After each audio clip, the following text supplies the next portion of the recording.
नहीं विक्रमादित्य नहीं, मैं मार्तंड हूं, वचन से फिरने नहीं दूंगा मैं तुम्हें। विक्रमादित्य से बात करने के लिए यहां बैठे सब लोगों पर मेरी सम्मोहन विद्या का उपयोग कर इन्हें बुत बनाना होगा।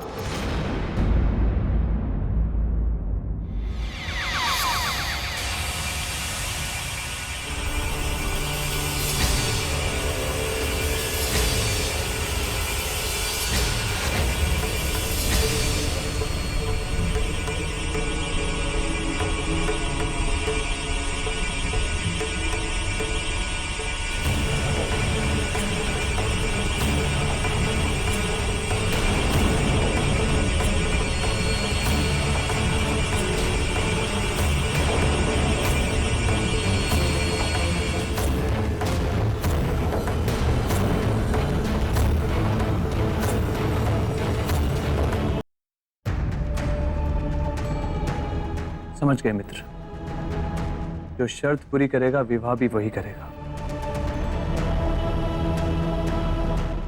हाँ,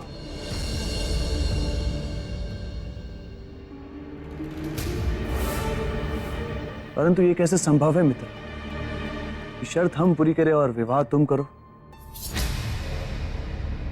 यदि हम ऐसा करेंगे तो ये नियमों के विरुद्ध होगा।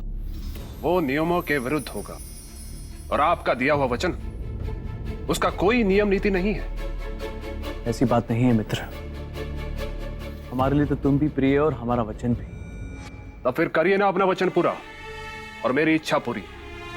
आप अपनी योग शक्ति से बड़ी सहजता से इस कार्य को कर सकते हैं और इसकी किसी को भनक भी नहीं लगेगी। संसार को भले ना लगे, परंतु हमारी आत्मा को इस बात की खबर रहेगी कि हमने जो किया वो गलत किया। समझ गया मैं कि आपके वचन का कोई महत्व नहीं। कभी भी किसी को वचन देना और कभी भी मुकर जाना, ये तो सम्राटों की वचन परंपरा पर कलंक है, आपके व्यक्तित्व पर दाग है। चक्रवर्ती सम्राट विक्रमादित्य, मैं आपकी महानता, आपके धर्म, आपके यश, आपके पराक्रम, आपके सब कुछ को समाप्त होते हुए देख रहा हूं। मैं धू धू करके चलते हुए देख रहा हूं। मैं धू धू करके। शांत मित्र, शांत। सच्चा मित्र हूं मैं, इसीलिए अपने मित्र का नाश होते हुए देखने से पहले यहां से चले जाना चाहता हूं। अब कुछ शेष नहीं रहा, इसीलिए जा रहा हूं। किंतु इस बात की चिंता रहेगी कि मेरे मित्र ने अपने वचन धर्म की रक्षा नहीं की, जबकि वो कर सकता था। अच्छा, अब आ गया।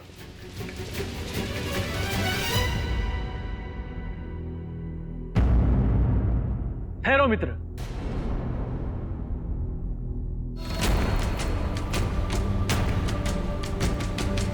हम करेंगे रक्षा अपने वचन धर्म की, तोड़ेंगे अपने मित्र की प्रेयसी के लिए स्वयंवर की शर्त। बताओ हमें, कौन है वो स्त्री?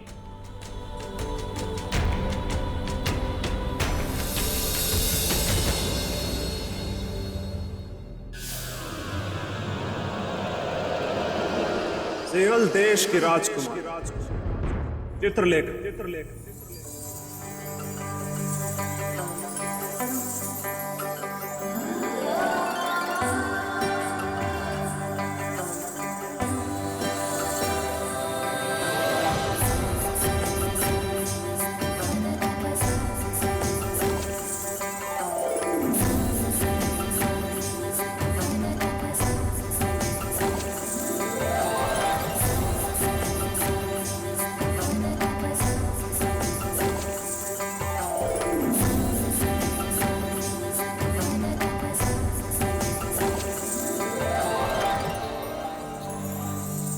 प्रियतम, अपनी चित्रलेखा के प्रणाम को स्वीकार कीजिए।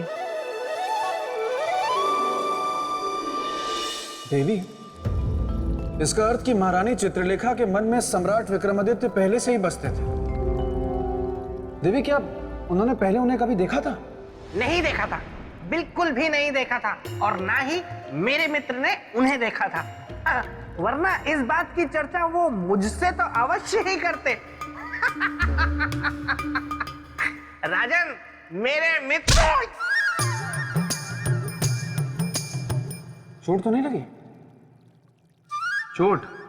कैसी चोट? मुझे चोट नहीं लगती राजन। इस तरह की दुर्घटनाएं मेरे साथ होती रहती है। देखिए, आप काफी बलशाली हैं। देवी, इन्हें आगे की कथा सुनाई।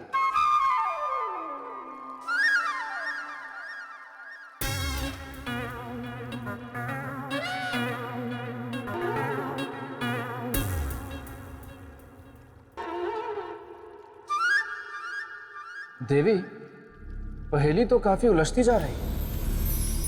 महारानी चित्रलेखा के मन में बसते हैं सम्राट विक्रमादित्य, और सम्राट विक्रमादित्य के मित्र मार्तंड के मन में बसती हैं महारानी चित्रलेखा। स्थिति तो काफी उलझती जा रही है। और सम्राट ने उन्हें वचन भी दे दिया विवाह करवाने का। तो ऐसे में क्या हुआ होगा देवी? वही होगा जो विधाता के मन में होगा, और उनके मन में क्या है ये तो ना हम जानते हैं, ना आप जानते हैं, और ना वे लोग। देखते रहे कि समय की सुई कहां जाकर रुकती है। देवी! बेताल, तुम पुनः यहाँ प्रकट हो गए? देवी, मेरा एक सुझाव है। सुझाव भी है, सुन लीजिए ना। मैं ये चाहता हूँ कि इस प्रश्न का उत्तर राजा भोज दे कि क्या हुआ होगा या क्या होना चाहिए था आगे। बेताल, जो हुआ वो कोई प्रश्न नहीं है, वो तो एक घटना है जिसका पता इन्हें कैसे होगा। तो ठीक है, फिर छोड़िए, मैं एक प्रश्न इनसे पूछ लेता हूँ, और अगर ये उस प्रश्न का उत्तर नहीं दे पाए तो इन्हें हार स्वीकार करके सिंहासन को प्राप्त करने के बारे में भूलना होगा। और बेताल, यदि तुम शांत नहीं हुए तो तुम्हें यहाँ से हमेशा के लिए प्रस्थान करने के लिए हमें कुछ सोचना होगा। नहीं, मैं अब कुछ नहीं बोलूंगा। मैं एकदम शांत रहूंगा। अगर मैं एक शब्द भी बोलूं तो राजा भोज यही। तो राजन, राजकुमारी चित्रलेखा के स्वयंवर की तैयारियां हो चुकी थी, किंतु उनके हृदय में तो सम्राट विक्रमादित्य बसे थे। चित्रलेखा, देखो इसे। तुम यहाँ हो और मैंने सारा महल खोज डाला। यहाँ क्या कर रही हो? माँ चित्र बना रही थी। ये क्या? मेरे मना करने के बावजूद भी तुमने उस अनजान व्यक्ति की तस्वीर बना डाली। माँ, ये अनजान नहीं है। कैसी बात करती हो पुत्री? जिसका ना तो कोई पता है और ना ही कोई पहचान, उसे अनजान नहीं कहोगी? और कल तुम्हारा स्वयंवर है बेटी, और इसलिए मेरी बात मान लो। अपने हृदय से इस भ्रम को त्याग दो। ये नहीं आएगा, क्योंकि ये संसार में है ही नहीं। आता तो वो है ना जो होता है। ये है माँ, हमारा मन कहता है कि ये अवश्य आएंगे।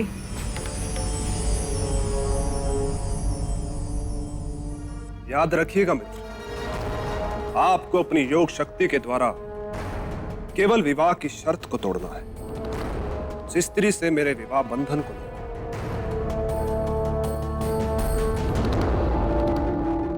अवश्य मित्र, याद रखेंगे।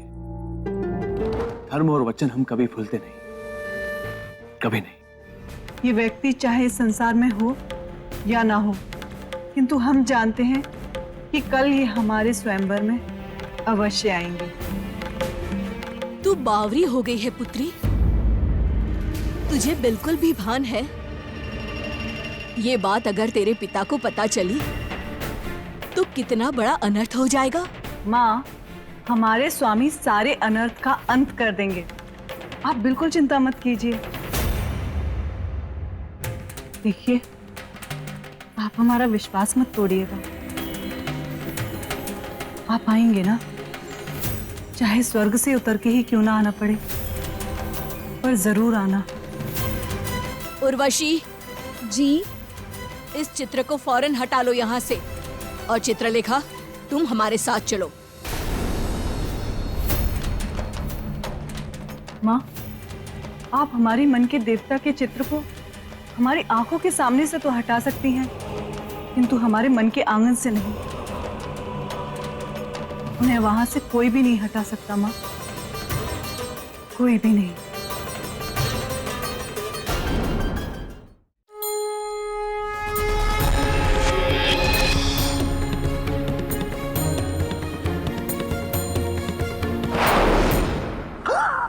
देवी, ये क्या कर रही हैं आप?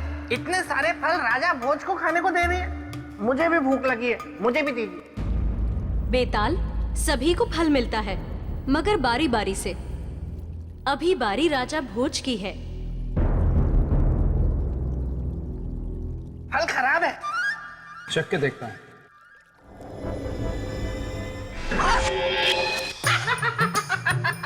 अंगूर खट्टे हैं।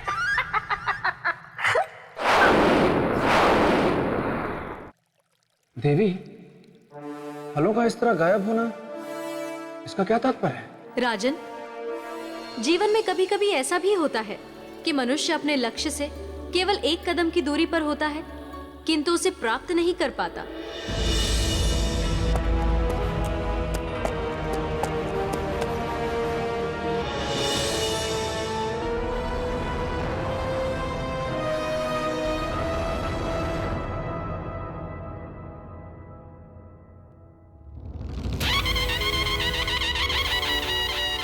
सुनो सुनो सुनो, काशी के महाराज भीमसेन पधार रहे हैं।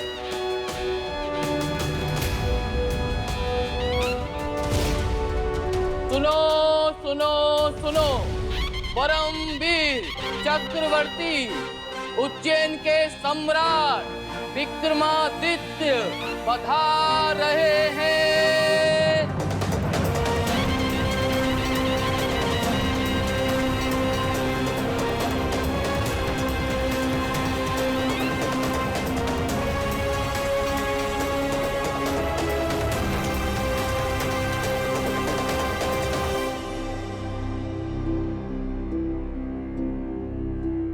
वो देखिए मित्र, हो रही स्वयंवर की शर्त, जिसे आपको अपनी शक्ति से तोड़ना है।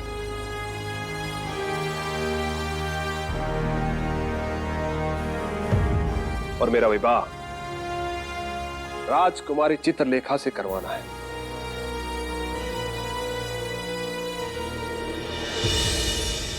सम्राट के सिंहलदीप पहुंचने का मुख्य कारण आप किसे मानते हैं राजन? नियति को, या मार्तंड की इच्छा को, या फिर राजकुमारी चित्रलेखा के प्रेम को? देवी, सम्राट विक्रमादित्य का मित्र मार्तंड उनके सिंगल द्वीप पहुंचने का मात्र एक माध्यम, वास्तविक कारण था राजकुमारी चित्रलेखा और उनका आत्मिक प्रेम। क्योंकि प्रेम ही है जो आत्मा को आत्मा से बांधता है, और फिर वही बंधन आगे जाके नियति बन जाता है। और उस समय सम्राट विक्रमादित्य के साथ यही घट रहा था देवी। आपने बिल्कुल सही व्याख्या की राजन। प्रेम ने चुंबक का कार्य किया, वो सम्राट को उस स्थान तक खींच तो अवश्य लाया, किंतु अब ये देखना रोचक होगा कि विजय किसकी होती है, सम्राट के वचन की या राजकुमारी के प्रेम की। राजकुमारी, राजकुमारी, क्या हुआ? ऐसी बावरी बनी भागती हुई क्यों चली आ रही हो? वो आ गए राजकुमारी, वो आ गए। कौन आ गए? अरे वही आपके तस्वीर वाले, आपके सपनों के राजकुमार। क्या? अपनी सौ, वो तो स्वयंवर सभा में पधार भी चुके हैं। हाँ,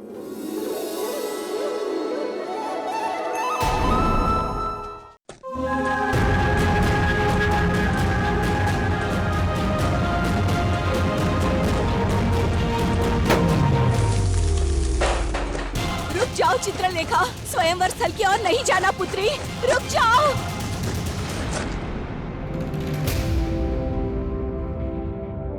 मैं राजा धर्मदत्त इस दरबार में आए सभी राजाओं का सिंगल द्वीप में हार्दिक स्वागत और अभिनंदन करता।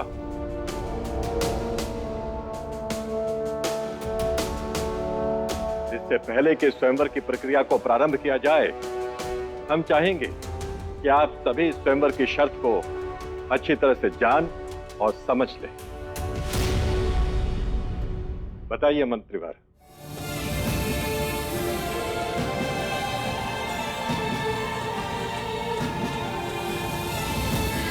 माननीय नरेशों, स्वयंवर की शर्त के अनुसार राजकुमारी चित्रलेखा उन्हें ही वरमाला पहनाएंगी जो अपने बाण से कलश को एक बार में भेद कर भगवान शिव का कलश में रखे दूध से अभिषेक करेंगे।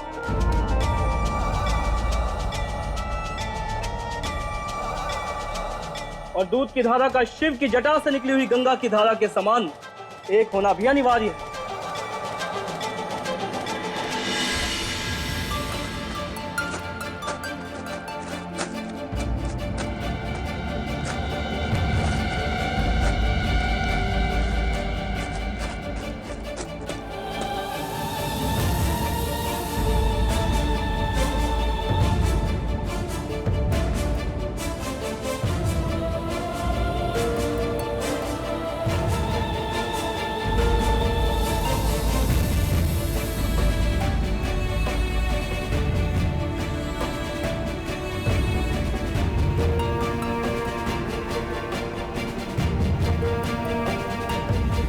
हमारे सपनों के राजकुमार आ गए आप।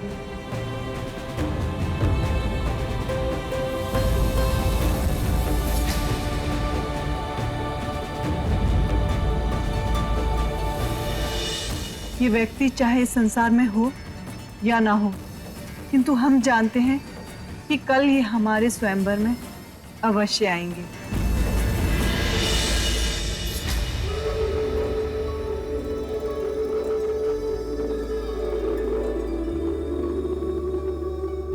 राजकुमारी, राजकुमारी, आपका अभी यहाँ आना अनुचित है। चलिए, चलिए।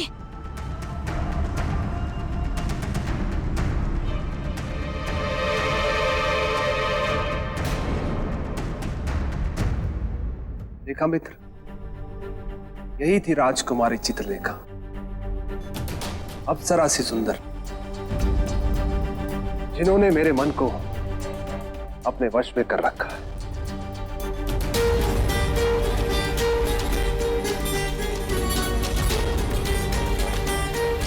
ऐसा क्यों लग रहा है हमें उन्हें देखकर कि वो हमें वर्षों से जानती है? ऐसा भाव क्यों आया मन में? अब आप लोग जाकर अपने अपने शिविरों में विश्राम करें। कल प्रातःकाल स्वयंवर की प्रक्रिया प्रारंभ होगी।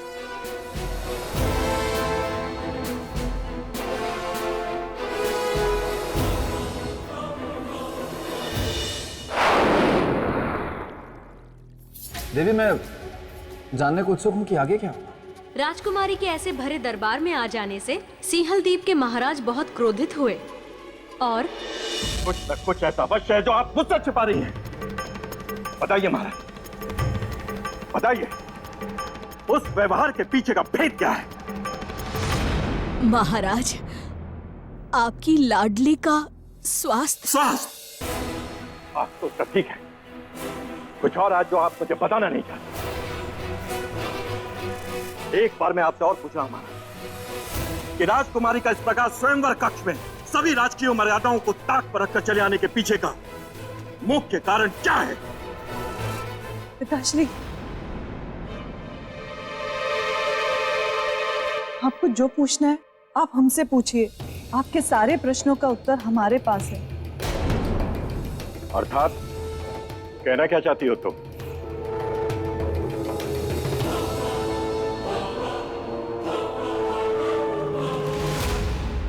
क्या है ये? किसका चित्र है?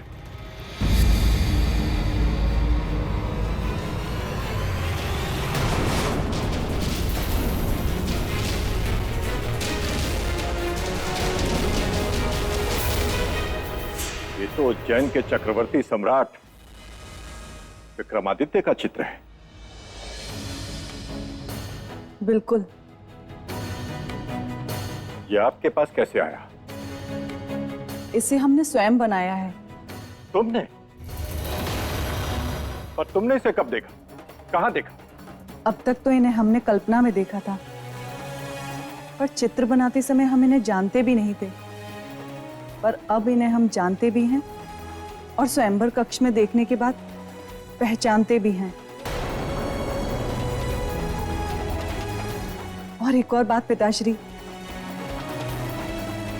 अब ये केवल रंगों की बनी निर्जीव आकृति नहीं, बल्कि हमारे जीवन में रंगों को भरने वाली सजीव आकृति भी है। मतलब?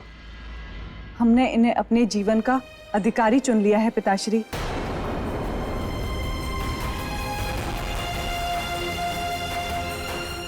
अपना स्वामी। बस चित्रलेखा, बहुत बोल चुकी तुम।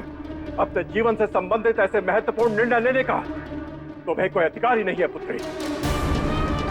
तुम्हारे लिए योग्य वर, उचित जीवन साथी ढूंढने का दायित्व केवल मेरा है।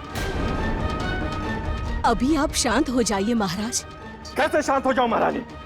कल सुबह इस राजमहल में स्वयंवर है और आपकी ये लाडली देखिए इसे अपने जीवन साथी का चयन कर चुकी है। आपने पहले क्यों नहीं बताया मुझे ये सब कुछ? बस इसलिए कि पहले हमें ये लगा कि ये इसकी नादानी है।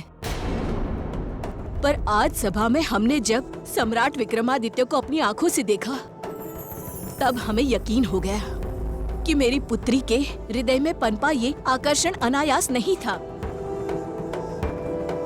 विधाता ने तो सब कुछ तय कर रखा है। पहले से तय? केवल कल प्रातः काल होने वाला स्वयंवर है महारानी, और कुछ नहीं।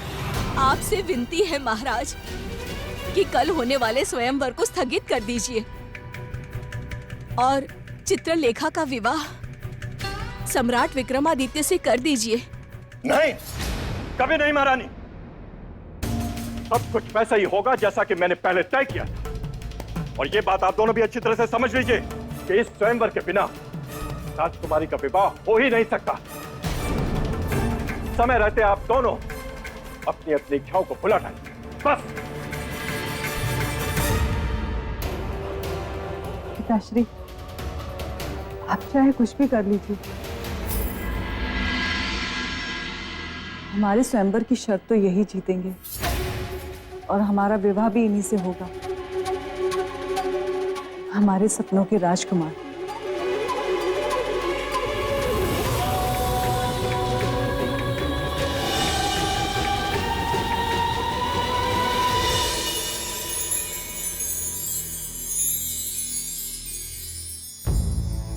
ये क्या हो गया है हमें क्यों ऐसा लग रहा है जैसे राजकुमारी चित्रलेखा वहां केवल हमारे लिए आई थी?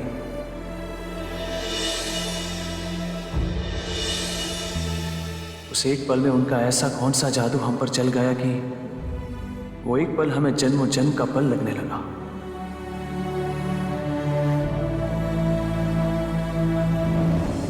क्यों मित्र, क्या सोच रहे हो? कुछ भी नहीं मित्र मार्तंड। छुपाइए मत मित्र, मैं पढ़ सकता हूं आपके मन के भाव। ये क्या कह रहे हो मित्र? आपके मन में मोह ने जन्म ले लिया है। मोह? किसके प्रति? राजकुमारी के प्रति। सच कह रहा हूं ना मैं? पर कुछ भी हो मित्र, आप अपने दिए हुए वचन के सच को मत भुलाइएगा। मित्र, पृथ्वी सूर्य के चारों ओर घूमना भूल सकती है, परंतु हम अपने वचन को कभी नहीं भूल सकते। पर उस वचन से होने वाले हित और अहित के विषय में सोचना, यह हमारा धर्म अवश्य है। सोचिए, अवश्य सोचिए। मैं आपको सोचने से नहीं रोकूंगा, परंतु स्वयंवर में भाग लेने से अवश्य रोकूंगा। आप स्वयंवर में भाग नहीं लेंगे, वहां केवल मैं जाऊंगा। आप केवल अपनी योग शक्ति के द्वारा अपने आप को मेरे शरीर में स्थापित करेंगे, बस। और स्वयंवर की शर्त आप पूरी करेंगे? हाँ बिल्कुल, तभी तो मैं विवाह कर सकूंगा। राजकुमारी चित्रलेखा से। परंतु ये योग शक्ति का अपमान नहीं होगा मित्र? योग शक्ति का अपमान या राजकुमारी के प्रति उपजे मोह का अपमान? नहीं मित्र, हम तो ये सोच रहे हैं कि महाराज धर्मदत्त और राजकुमारी के साथ कोई छल ना हो जाए। मित्र, ऐसा करके छल तो आप हमारे साथ कर रहे हैं। साफ साफ बोलिए कि मोह जाग गया है। तोड़ दीजिए वचन, लौट जाइए वापस। नहीं मित्र, हम यहाँ लौटने के लिए नहीं आए। तो फिर इस शुभ अवसर पर ये धर्म अधर्म, छल माया, मान अपमान जैसी अशुभ बातें मत कीजिए। राजकुमारी को पाने से बड़ा सम्मान दूसरा कुछ भी नहीं है मेरे लिए। आप केवल अपने वचन को पूरा करने के लिए अपने मन को तैयार कीजिए। बाकी जो होगा मैं देख लूंगा।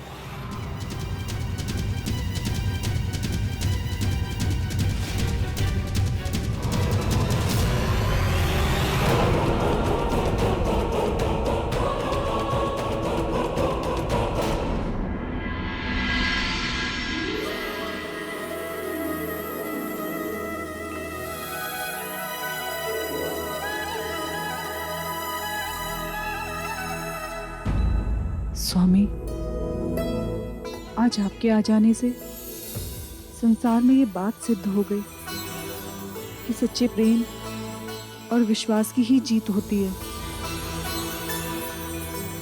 आप प्रेम की डोर से बंधे हुए हमारे स्वयंवर में आए, हम आपके ऋणी हुए। परंतु राजकुमारी, स्वयंवर की शर्त यदि किसी अन्य राजकुमार ने पूरी कर दी तब? विधाता ने ऐसा कोई लेख ही नहीं लिखा। हम जानते हैं कि हमारे स्वयंवर की शर्त केवल सम्राट विक्रमादित्य ही पूरी करेंगे। राजकुमारी, राजकुमारी! क्या हुआ? तुम इतनी घबराई हुई क्यों हो? बहुत बड़ा अनर्थ हो गया। बोलो। सम्राट विक्रमादित्य स्वयंवर में भाग नहीं ले रहे हैं। उनके स्थान पर उनके मित्र मार्तंड भाग लेंगे और वे उनका सहयोग करेंगे। नहीं, ऐसा नहीं हो सकता। हमारा विश्वास नहीं टूट सकता।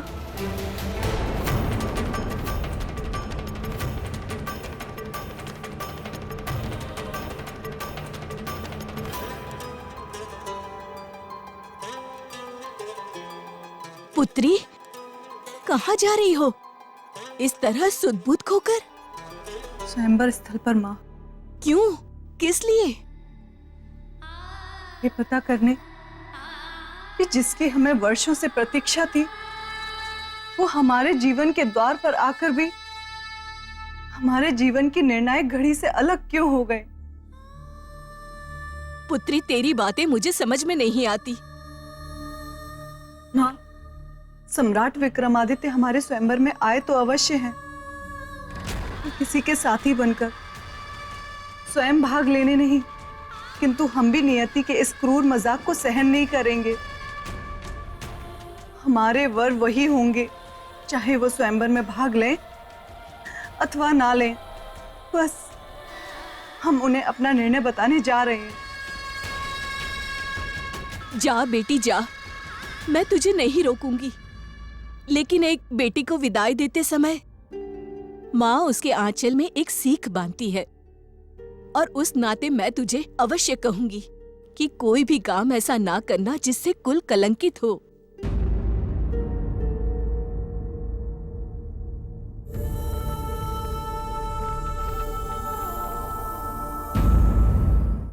राजन, क्या करेगी राजकुमारी चित्रलेखा? कैसे प्रकट करेंगी अपनी मन की बात सम्राट के सामने? क्या तोड़ देंगी मर्यादा, लांग जाएंगी लज्जा की दीवार, या देवी, प्रेम को प्रकट करने के लिए, उसे जताने के लिए ना तो किसी मर्यादा को तोड़ने की आवश्यकता होती, ना किसी शब्दों की सहायता की। बस बेताल, तुम बस अपने मित्र के स्वयंवर की कहानी सुनते रहो, पर घर से ध्यान रहे कुमारा ग्रहण लगने वाला है, जिसमें जितने भी कुमारे बेताल हैं वो आने वाले 500 वर्षों के लिए जैसे चमगादड़ बन जाएंगे। मस्तिष्क कुमार, ये क्या बात हुई? नहीं नहीं नहीं नहीं, मुझे चमगादड़ नहीं बनना है, वो भी 500 वर्षों के लिए। बिल्कुल नहीं, पहले राजा भोज का निराकरण करके आता हूँ, उसके बाद निपटूंगा इस कुंवारा ग्रहण योग से। हाँ हाँ, प्रेम तो हलवा है जिसे कोई भी उठाएगा और गप से खा जाएगा। बेताल। देवी, देवी, क्षमा देवी, क्षमा। वो देवी, अगर आप अनुमति दे तो मैंने ना राजा भोज की प्रशंसा में कुछ पंक्तियां लिखी हैं, बड़ी मेहनत से। मैं सुनाना चाहता हूँ, मैं निवेदन कर रहा हूँ, मुझे अनुमति दीजिए ना। ठीक है, सुनाओ। धन्यवाद देवी, धन्यवाद। हाँ तो राजन, सुनिए मेरी पंक्तियां। एक था राजा महाहठी, जीवन में उसके एक घटना घटी, चला पता उसको कि है एक सिंहासन, पाने के लिए फिर उसको उसका मचल उठा मन, सोचा उसने कि इस सिंहासन पर अब मैं बैठूंगा और फिर सारी दुनिया के सामने ऐसे ऐठूंगा। पर वो राजा भूल गया कि पथ बहुत है विकट, इतना आसान नहीं है पहुंचना उस सिंहासन के निकट। क्योंकि उस सिंहासन का रक्षक है एक बेताल, जो गलने नहीं देगा कभी उस राजा की दाल।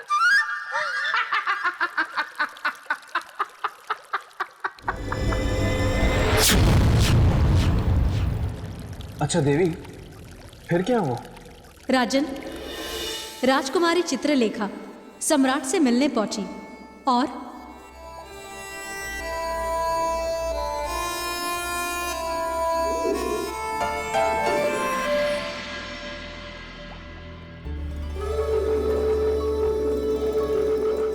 देवी,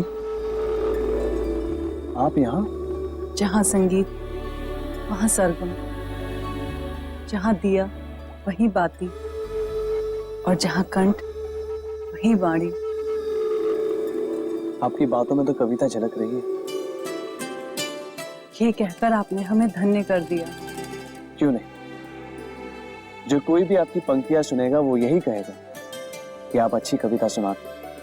किंतु आज तक हमने अपनी कविता किसी को सुनाई नहीं, सबसे छुपा कर रखा। वो क्यों? क्योंकि आप जो हमें नहीं मिले थे। ऐसा क्यों?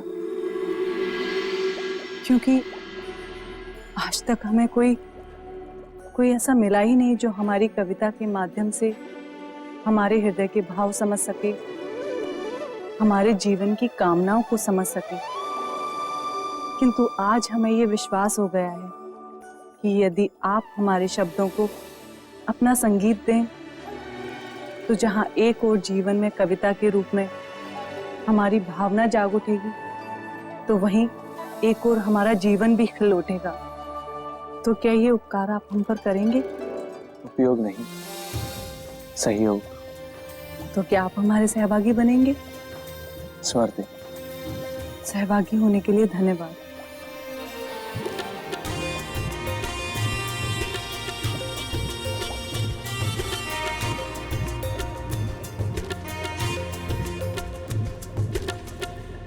बचपन बीता, यौवन आया, प्रेम ने अपना गीत गाया, खोजा ढूंढा बहुत प्रेम को, जब नहीं मिला तो उदास निराश। कौन होगा हमारा प्रेम? कहाँ मिलेगा हमारा अपना प्रेम? तब मन ने हमारा सर सहलाया, एक रूप हमें दिखाया, और देखो भाग्य हमारा, हमने सामने उसको पाया।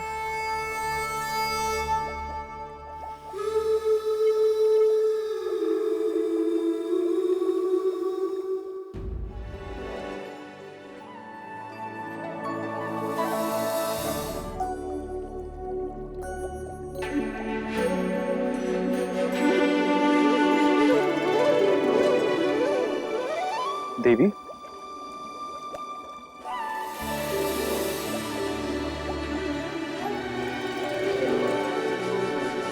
आज है हमने उसको पाया। ये किसके लिए है संबोधन?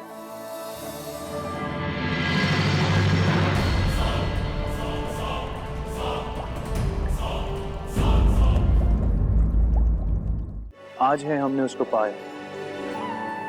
ये किसके लिए है संबोधन?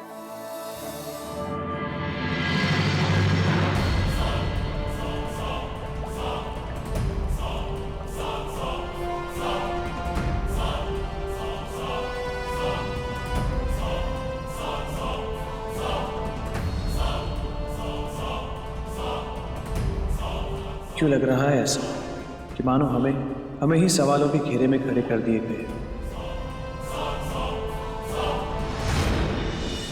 राजन, राजकुमारी चित्रलेखा ने बिना किसी मर्यादा को तोड़े अपने मन के भाव को सम्राट के समक्ष प्रस्तुत किया, परंतु ये देखकर मार्तंड का मन शंका से भर उठा।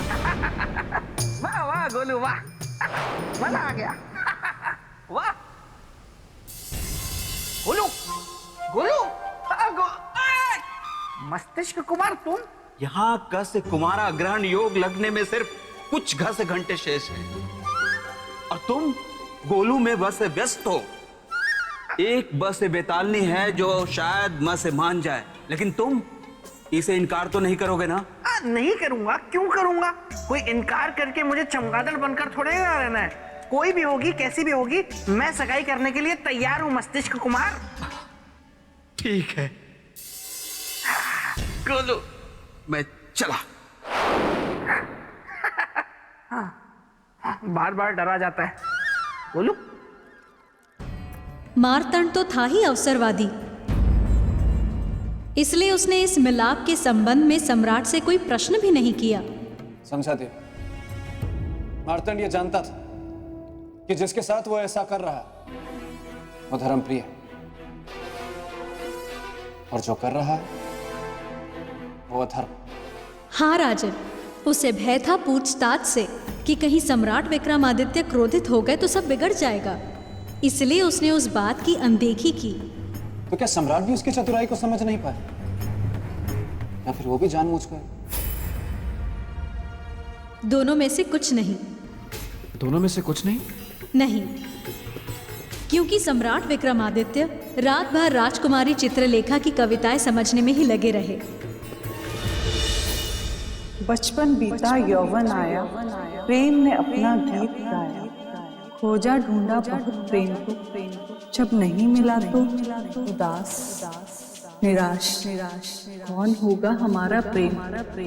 तब मन ने हमारा सर से हिलाया, एक रूप हमें दिखाया, और देखो भाग्य हमारा, हमने सामने उसको पाया।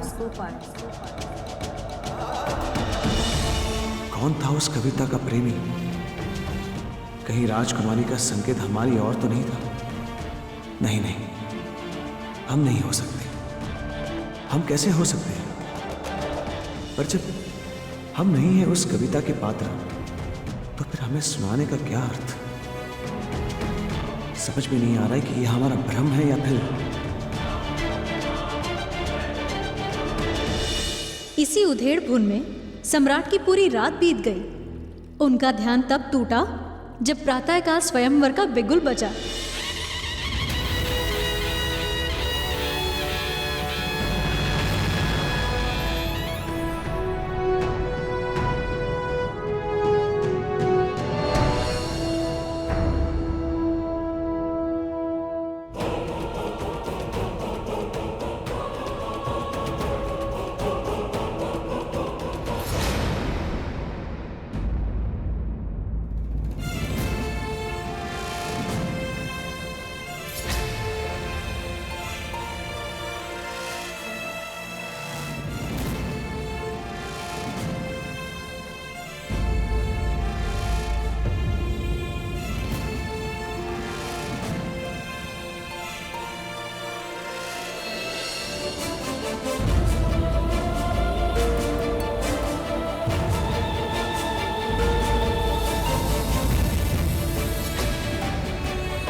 प्रेत लोक में जितने भी बेताल हैं, उन सभी को सूचित किया जाता है कि ग्रहण लगने में अब कुछ ही पल शेष हैं। इसीलिए जो जो इस ग्रहण से बच सकता हो वो बच जाए, वरना अगले 500 वर्षों तक चमगादड़ बनने को तैयार हो जाए। ये कुंवारा ग्रहण योग लगने में गोलू सिर्फ कुछ ही पल शेष है और मस्तिष्क कुमार का कोई कुछ पता नहीं है। मैं हूँ चुई मुई, मैं धागा और तुम सुई। मुझे मस्तिष्क कुमार ने बताया कि तुम मुझसे विवाह करने के लिए व्याकुल हो। चलो ना विवाह कर लेते। चलो। अरे ऐसे नहीं, ऐसे चलो नहीं ना। विवाह कोई खेल नहीं है। चलो। क्यों कर लेते हैं विवाह? ठहरो ना, मेरी बात को सुनो। इससे अच्छा तो मैं राजा भोज की कथा सुनने वहीं चला जाता हूँ। कहाँ गए? तो राजन, स्वयंवर का बिगुल बज चुका था। राजकुमारी चित्रलेखा भी आ चुकी थी। अब समय था निर्णय का। हाँ राजन, ये बिगुल था। राजकुमारी चित्रलेखा का पति कौन बनेगा, इसके निर्णय का, सम्राट विक्रमादित्य के निर्णय का, मार्तंड की अभिलाषाओं के निर्णय का। सही कहा तुमने पिता। पर अब देखना यह है कि सम्राट विक्रमादित्य ने इस विषम परिस्थिति में क्या निर्णय लिया।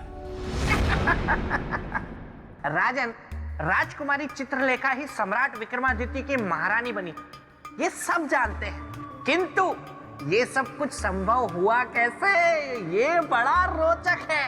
और देवी, अगर आप अनुमति दें तो आगे की कथा मैं सुनाता हूँ, क्योंकि मैं सम्राट विक्रमादित्य का परम प्रिय मित्र हूँ, अर्थात सहबाला तो मैं ही हुआ ना। हाँ देवी, तो आगे क्या हुआ? स्वयंवर में पधारे सभी राजकुमारों, आपका स्वागत है और हमारे महाराज धर्मदत्त की ओर से शुभकामनाएं भी। स्वयंवर की शर्त के अनुसार मंच पर पड़े हुए धनुष बाण से ऊपर के कलश को बेधकर देवादिदेव महादेव शिव के शिवलिंग स्वरूप का अभिषेक करना है और इसके लिए प्रत्येक राजकुमार को 3 अवसर प्राप्त होंगे और जो अभिषेक करने में सफल हुआ उन्हें राजकुमारी चित्रलेखा अपनी वरमाला पहनाएगी। तो अब मैं महाराज धर्मदत्त से स्वयंवर को आरंभ करने की अनुमति चाहता हूं और सबसे पहले मैं आमंत्रित करना चाहता हूं डुमरांव के राजकुमार कौशलेंद्र राज सिंह को।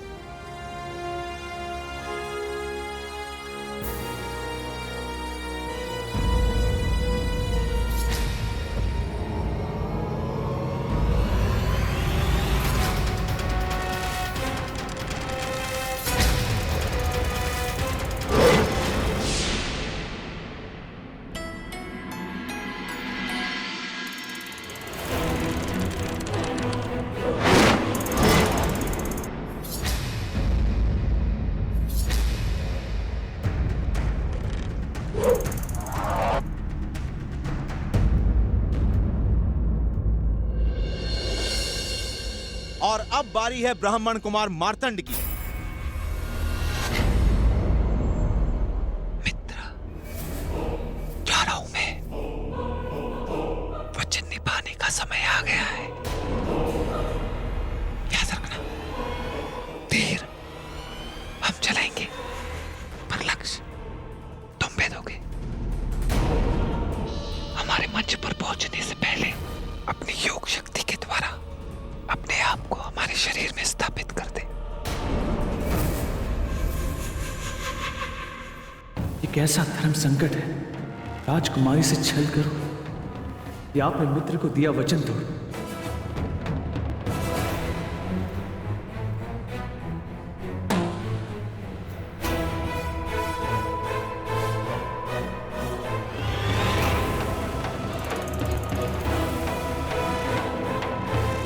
विक्रमादित्य, आपको समय आ गया है आपकी योग शक्ति को प्रयोग करने का।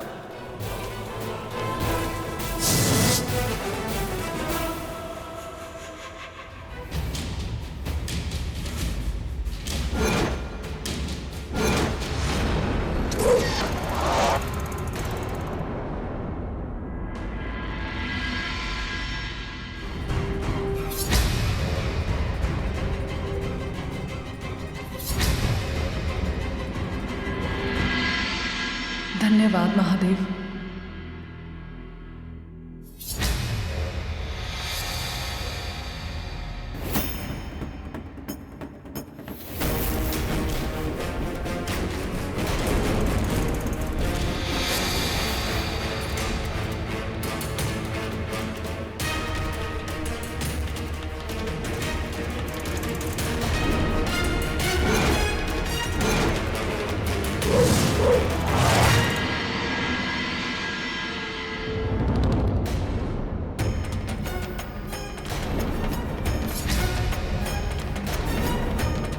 नहीं विक्रमादित्य नहीं, मैं मार्तंड हूं। वचन से फिरने नहीं दूंगा मैं तुम्हें। विक्रमादित्य से बात करने के लिए यहाँ बैठे सब लोगों पर मेरी सम्मोहन विद्या का उपयोग कर इन्हें बुद्ध बनाना होगा।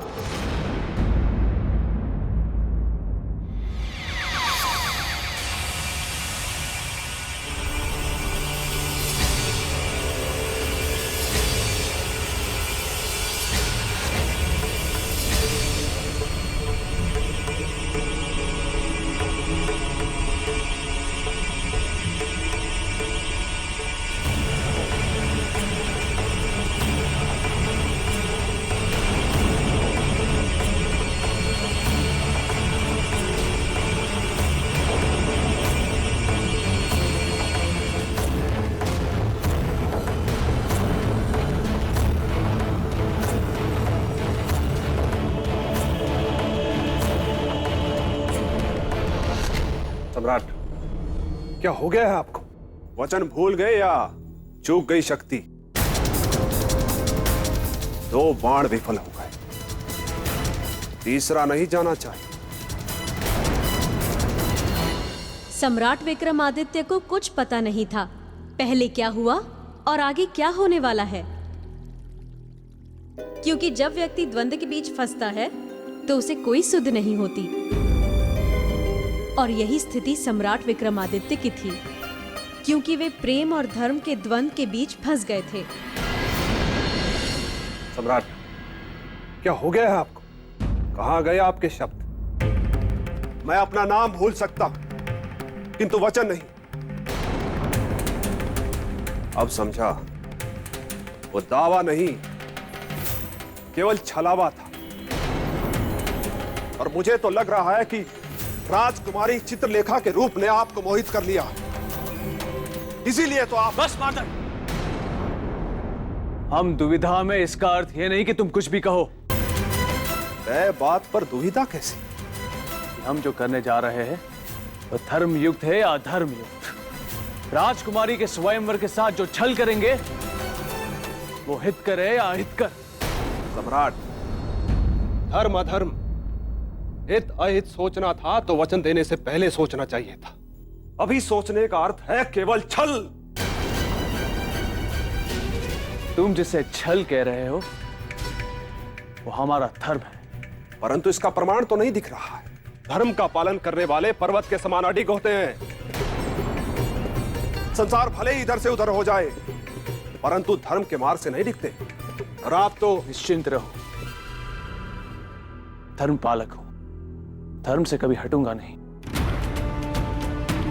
तो क्या समझो, तुमने मुझे बना दिया स्वयंवर का विजेता। विजयी वहां है, उस कलश पे।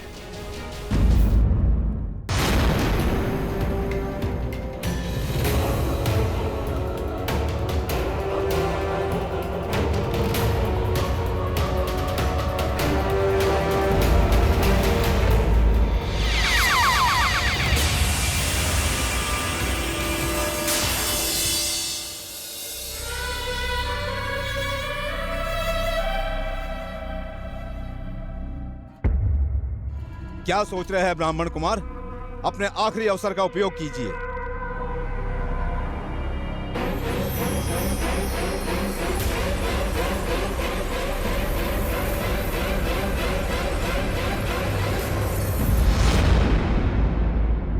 सम्राट, आपके अलावा और कोई हमारा स्वयंवर नहीं जीत सकता, ये हमारा विश्वास है। महादेव, विश्वास बनाए रखिए।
और इसी के साथ ब्राह्मण कुमार मार्तंड ने स्वयंवर की शर्त पूरी कर ली है और अब राजकुमारी चित्रलेखा इन्हें वरमाला पहनाकर पति स्वीकार करेंगी।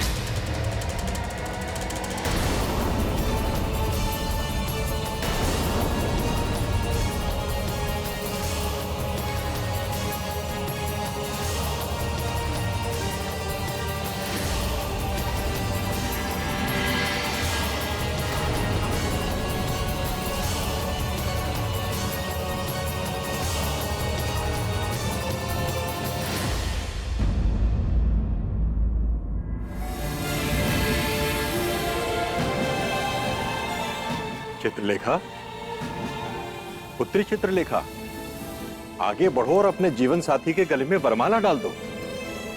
चाहो पुत्री।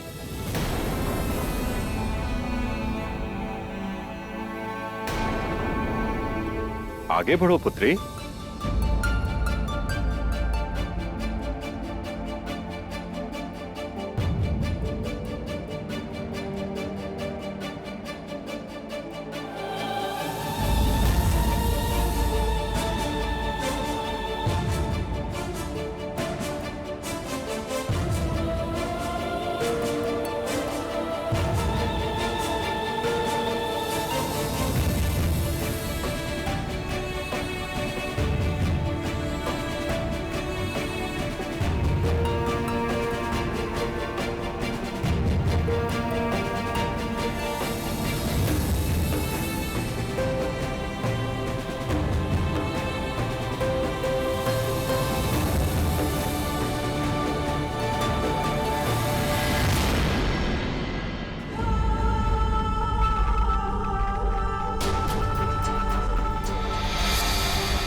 ये क्या कर दिया राजकुमारी चित्रलेखा ने देवी? हरी सभा में स्वयंवर का अपमान कर दिया। नहीं राजन, राजकुमारी ने स्वयंवर का अपमान नहीं बल्कि सम्मान किया है। पहली बार किसी ने स्वयंवर को सही अर्थों में परिभाषित किया। मर्यादा और नियम का उल्लंघन करके। राजन, जहां ये घटना घटी वहां क्या था? स्वयंवर। और स्वयंवर का अर्थ क्या होता है? स्वयं से वर चुनना, अपनी पसंद से, अपनी पसंद का। और राजकुमारी चित्रलेखा ने वही किया। उन्हें वर के रूप में जो पसंद आया, उन्होंने उसी के गले में वरमाला डाल दी। और वो जो स्वयंवर की शर्त थी वो? उससे स्वयंवर में भाग लेने वाले बंधे थे, वो नहीं बंधी थी, क्योंकि शर्त उन्होंने नहीं रखी थी। क्या हो गया? बेताल, तुम फिर आ गए कथा में विघ्न डालने। क्या करूं देवी, मेरे सर पर दो दो तलवारें लटक रही हैं। एक तो कुछ ही पलों में कुंवारा ग्रहण योग लग जाएगा। अगर उसके पहले मैंने सगाई नहीं की तो 500 वर्षों तक मुझे चमगादड़ बनकर रहना पड़ेगा, और अगर मैंने सगाई की तो वो भयानक छुई मुई मेरे गले पड़ जाएगी। राजा भोज, आप तो स्वयं को बुद्धि का भंडार समझते हैं ना, तो अपने भंडारे में से थोड़ा खर्चा कीजिए और बताइए कि ऐसी स्थिति में मुझे क्या करना चाहिए। स्थिति तो गंभीर है, पर मुझे लगता है कि आपको सगाई कर लेनी चाहिए।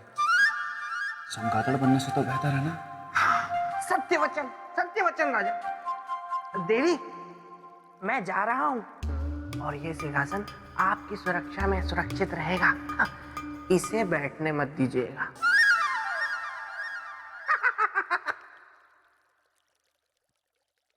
हाँ देवी, एक मित्र है बेताल और एक तथाकथित मित्र है मार्तंड।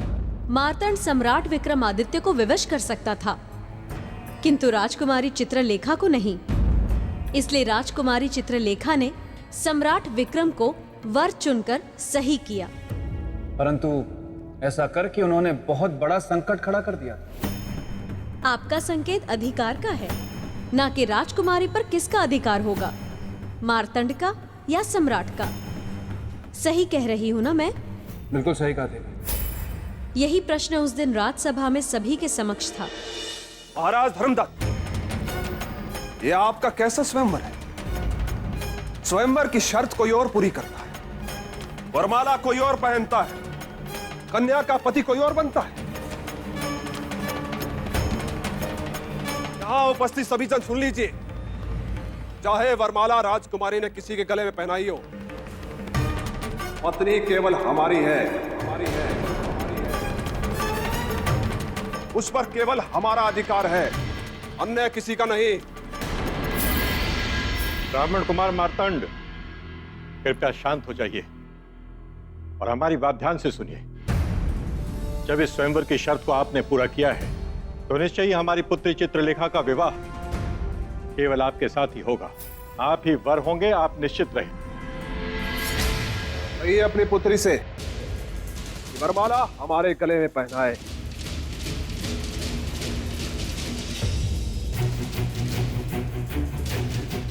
देखो पुत्री चित्रलेखा, तुम्हारे हाथ तो यह घोर अनर्थ हो गया है पुत्री। तुम्हें यह भूल सुधारनी होगी। इस वरमाला को उतारकर कुमार मार्तंड के गले में डालनी होगी। पिताश्री, हमसे कोई भूल नहीं हुई है। स्वयंवर का अर्थ होता है स्वयं की इच्छा से वर का चुनना, और हमने वही किया है।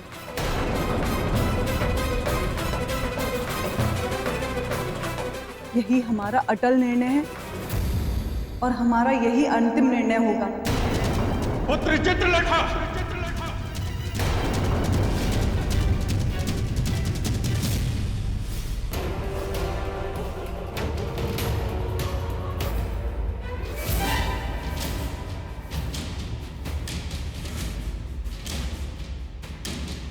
नहीं, ये नहीं हो सकता, नहीं होने दूंगा मैं ये। चित्रलेखा पर केवल मेरा अधिकार है, केवल मेरा।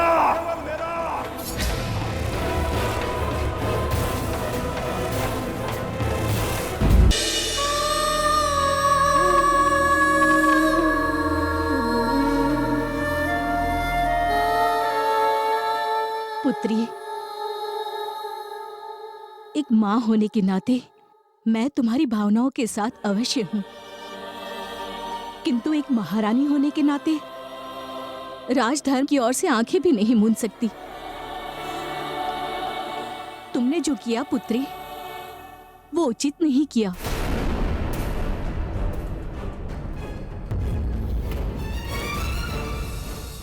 माँ, आप कह रही हैं ये बात? हाँ, क्योंकि धर्म और नियम को तोड़कर मिलने वाला सुख स्थायी नहीं होता, भविष्य में दुख का कारण बनता है। और एक माँ होने के नाते मैं कभी नहीं चाहूंगी कि मेरे पुत्री के जीवन पर दुख की एक छाया भी पड़े। इसलिए पुत्री, अब मार्तंड ही तुम्हारा पति है। नहीं माँ, हम उसे अपना पति नहीं मान सकते। चित्रलेखा,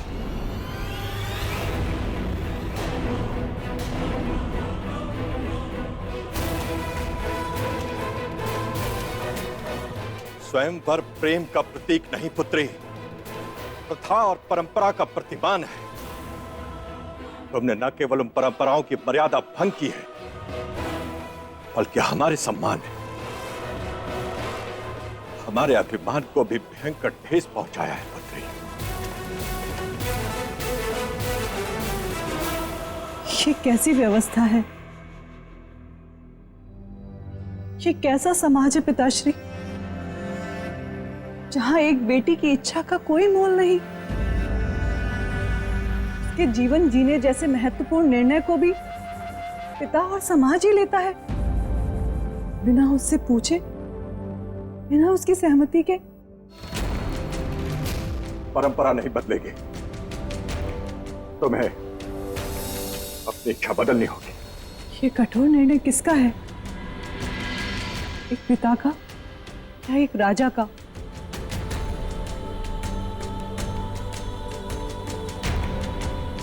यदि एक पिता का हुआ तो हम पिता की इच्छा पूरी करने का उपाय सोचेंगे।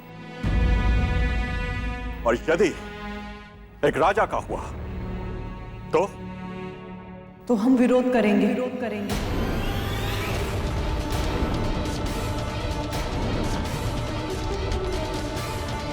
टूट जाना पसंद करेंगे, पर एक राजा के सामने झुकना पसंद नहीं करेंगे।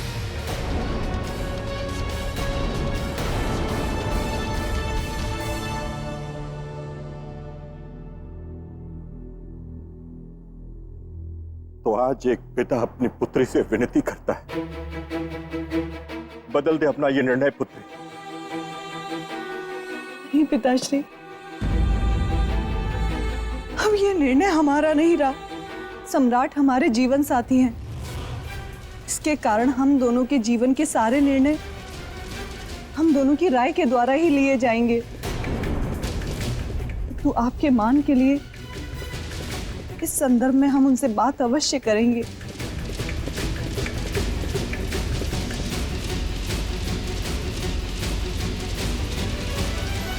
देवी, महारानी चित्रलेखा ने जो निर्णय लिया उससे नीति, राज्य और सहानुभूति तीनों मार्तंड के पक्ष में हो जाते।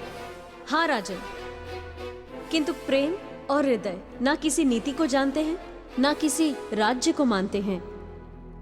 इसका अर्थ कि महारानी चित्रलेखा को अपने प्रेम के आगे ना स्वयंवर दिखाई दिया और ना अपने पिता का आदेश।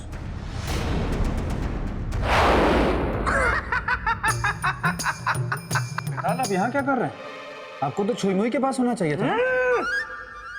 मैं कहीं नहीं जाने वाला, मैं यहीं रहूंगा और यहाँ रहकर सम्राट विक्रमादित्य, राजकुमारी चित्रलेखा और उस दुष्ट मार्तंड की कथा को आगे लेकर जाऊंगा और आपको बताऊंगा कि आगे क्या हुआ।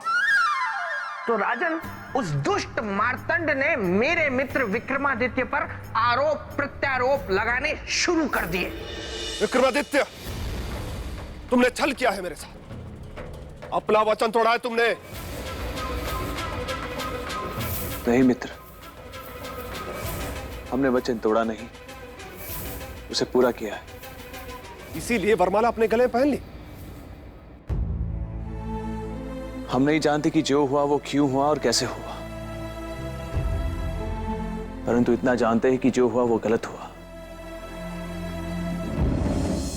क्या कर सकता हूं तुम्हारे लिए मित्र?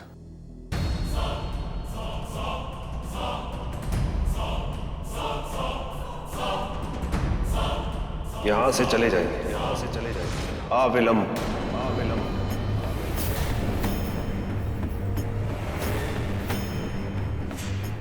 सम्राट अब यहाँ से कहीं नहीं जाएंगे, यहाँ से कहीं नहीं जाएंगे।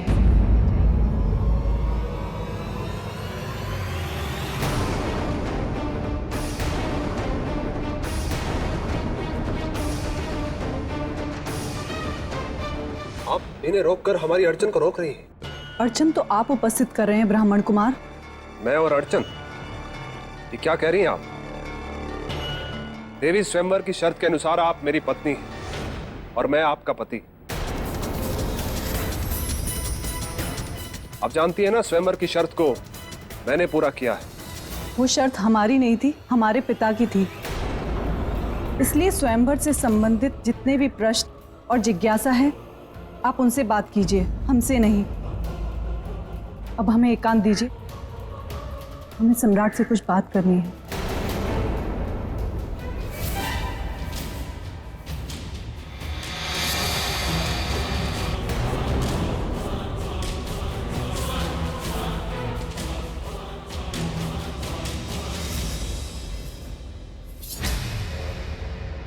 राजकुमारी चित्रलेखा, आपने ऐसा क्यों किया? अपने प्रेम के लिए। किस प्रेम की बात कर रही हैं? यदि आप जानना चाहते हैं, उस प्रेम को जिसके लिए हम अपना कर्तव्य, अपना धर्म दोनों भूल गए, जिसके कारण हमने वरमाला आपके गले में डाली, तो उसके लिए आपको हमारे साथ आना होगा। आइए।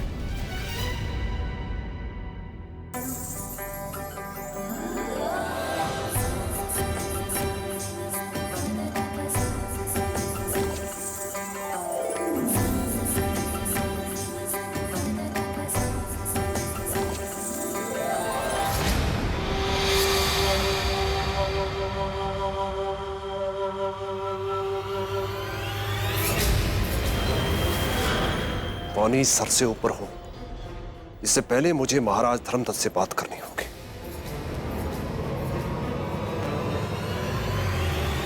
और फिर अपमान की आग में दुष्ट मार्तंड जल उठा।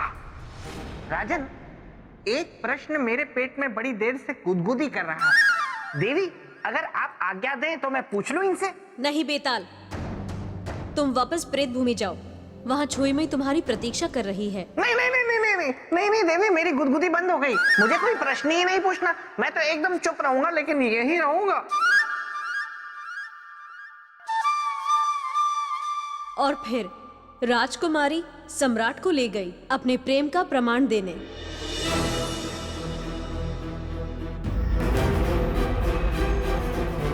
देवी, यहाँ क्यों लाई आप? क्या है यहाँ? हमारा प्रेम। चारों ओर अपनी दृष्टि घुमाइए और फिर हमें बताइए, क्या सच में हमने जो किया वो गलत किया? क्या हमें वो नहीं करना चाहिए था? बिना कोई प्रमाण कुछ भी कहना अन्याय होगा देवी, असंगत होगा। प्रमाण मिलेगा।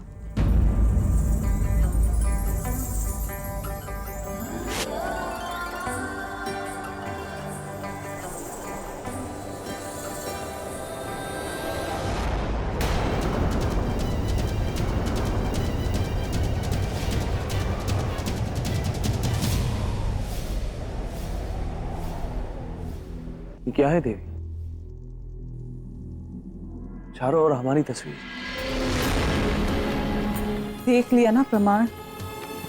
एक नहीं, कई हैं, जो हमारे रोम रोम में बसने वाले प्रेम को दर्शाता है। सम्राट, हमारा जीवन आपसे है और आप पर ही समाप्त होगा। आपके अलावा ना कोई था, ना कोई है और ना ही कोई होगा। और हाँ सम्राट, यदि आप नहीं तो हम भी नहीं।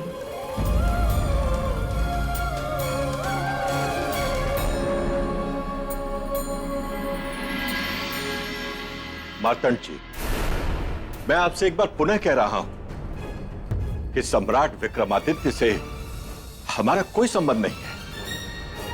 विवाह की शर्त आपने पूरी की है, इसलिए मेरी पुत्री का विवाह आपसे ही होगा। मेरी पुत्री पर अधिकार अब केवल आपका ही है। तो फिर विलंब कैसा? विदा कीजिए अपनी पुत्री को। किंतु बिना विवाह संस्कार के? इसकी कोई आवश्यकता नहीं। मैं अपने आश्रम में विवाह करना चाहता हूं। आप बस विदाई की तैयारी कीजिए। महाराज को अपनी तरफ मिलाकर कौन सा बड़ा कद्दू में तीर मार दिया मार्तंड ने? ये मुझे कौन खींच रहा है? पहले तो मुझे सौंदर्य लेखा खींचती थी खेचन शक्ति से, लेकिन अभी कौन खींच रहा है? छुई मुई तुम्हारे पास भी खेचन शक्ति है? तुम्हें क्या लगा था मेरे बेताल? तुम मुझे नहीं बुलाओगे तो क्या मैं तुम्हें नहीं बुला सकती? तुम मुझे बुला नहीं, रुला भी सकती हो। कृपया करके जल्दी बता दो कि क्या बात है। मुझे वापस जाना है। वहाँ मेरे मित्र की कथा चल रही है जिसका सुनना मेरे लिए बहुत जरूरी है। तुम्हें उस कथा की पड़ी है और मेरी इस व्यथा का क्या? सुनो ना, मुझे ना प्रतिदिन नृत्य करने का बहुत शौक है। हाँ, तुम्हें भी पसंद है ना? तो चलो नृत्य करते हैं। देखिए देखिए देखिए, मुझे नृत्य करना नहीं आता है। मुझे एकांत चाहिए, इसलिए मुझे एकांत में छोड़ दो और यहाँ से चली जाओ। चली जाइए।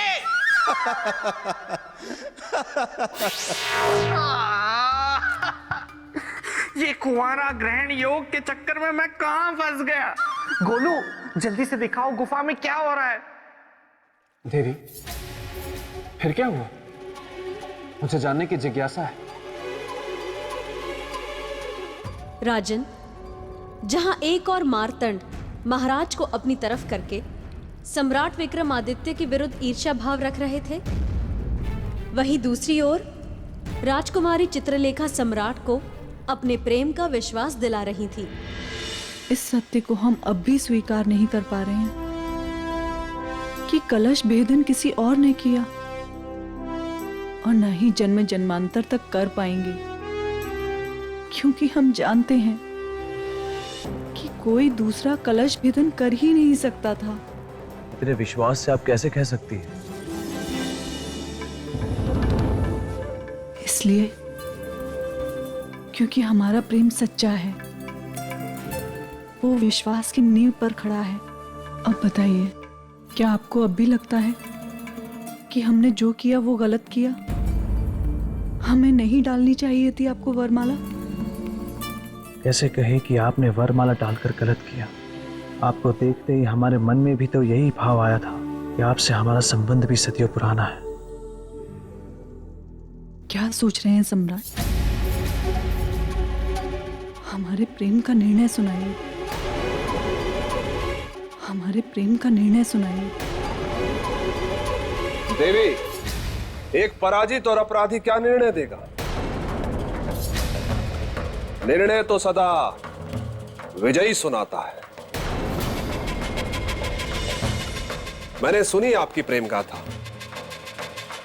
और इन चित्रों का सत्य भी सुना। प्रशंसा करता हूं आपके समर्पण की। किंतु देवी, अब इन सब का कोई अर्थ नहीं। अब आप मेरी पत्नी हैं। अब आपको अपना समर्पण मुझे करना है। दासियों, ले चलो राजकुमारी चित्रलेखा को और इनकी विदाई की तैयारी करो। रुक जाओ! कोई भी राजकुमारी की इच्छा के विरुद्ध इन्हें यहां से नहीं ले जाएगा। ये एक स्त्री की स्वतंत्रता पर प्रहार है और हम ऐसा कभी नहीं होने देंगे। मित्र मार्तंड, यदि बल का प्रयोग करना है तो शस्त्र हम भी उठा लेंगे। क्या कहा? शस्त्र उठा लेंगे? वाह वाह सम्राट, वाह! एक न्यायशील, धर्मप्रिय, पराक्रमी सम्राट का असली चरित्र सामने आ ही गया। वचन देकर वचन तोड़ने वाला चरित्र। अच्छा मित्र, एक बात बताओ, आप ही ने कहा था ना कि आप हमारा विवाह राजकुमारी चित्रलेखा से करवाएंगे। विवाह कराने में हर संभव सहायता करेंगे। याद है या भूल गए? मित्र एक महत्वपूर्ण परामर्श दे रहा हूं। अच्छा होगा स्वयं अपने हाथों से राजकुमारी चित्रलेखा को मेरे साथ विदा कीजिए और वचन धर्म निभाने वाले के रूप में उदाहरण बनी। दासियों, ले जाओ राजकुमारी चित्रलेखा को यहां से। नहीं सम्राट, सम्राट अपना पति धर्म निभाइए, हमारी रक्षा कीजिए। सम्राट, सम्राट हमारी रक्षा कीजिए।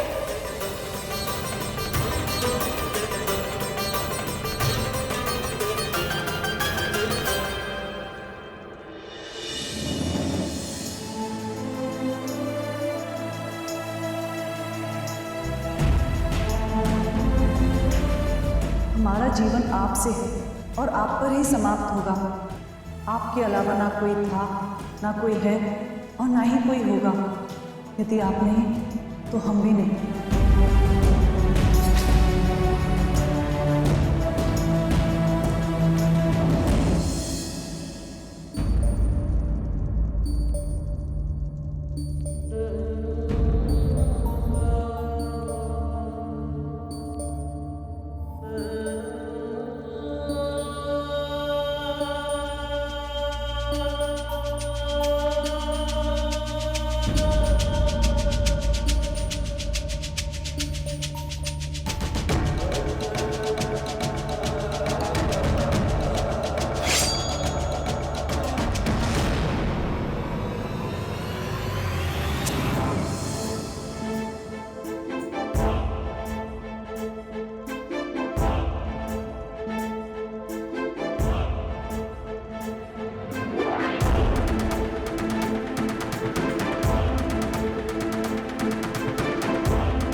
मार्तंड, जिस वचन के बदले हमने तुमने अपनी योग शक्ति से विजयी बनाया, उसी योग शक्ति से हम अपनी पत्नी की रक्षा करेंगे।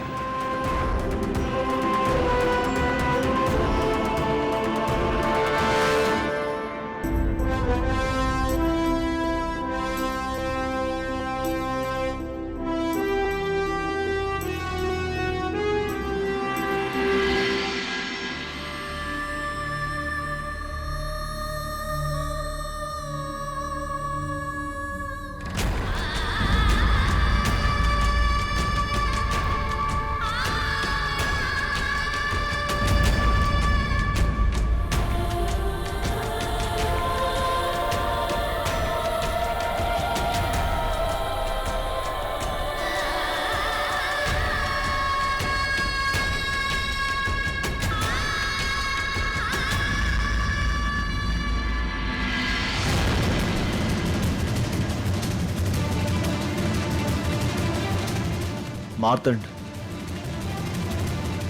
तुम्हारे वचन के साथ केवल हमारा शरीर बंधा है, हमारी आत्मा नहीं। राजकुमारी चित्रलेखा ने हमें अपना पति स्वीकार कर हमारी आत्मा को बांध दिया।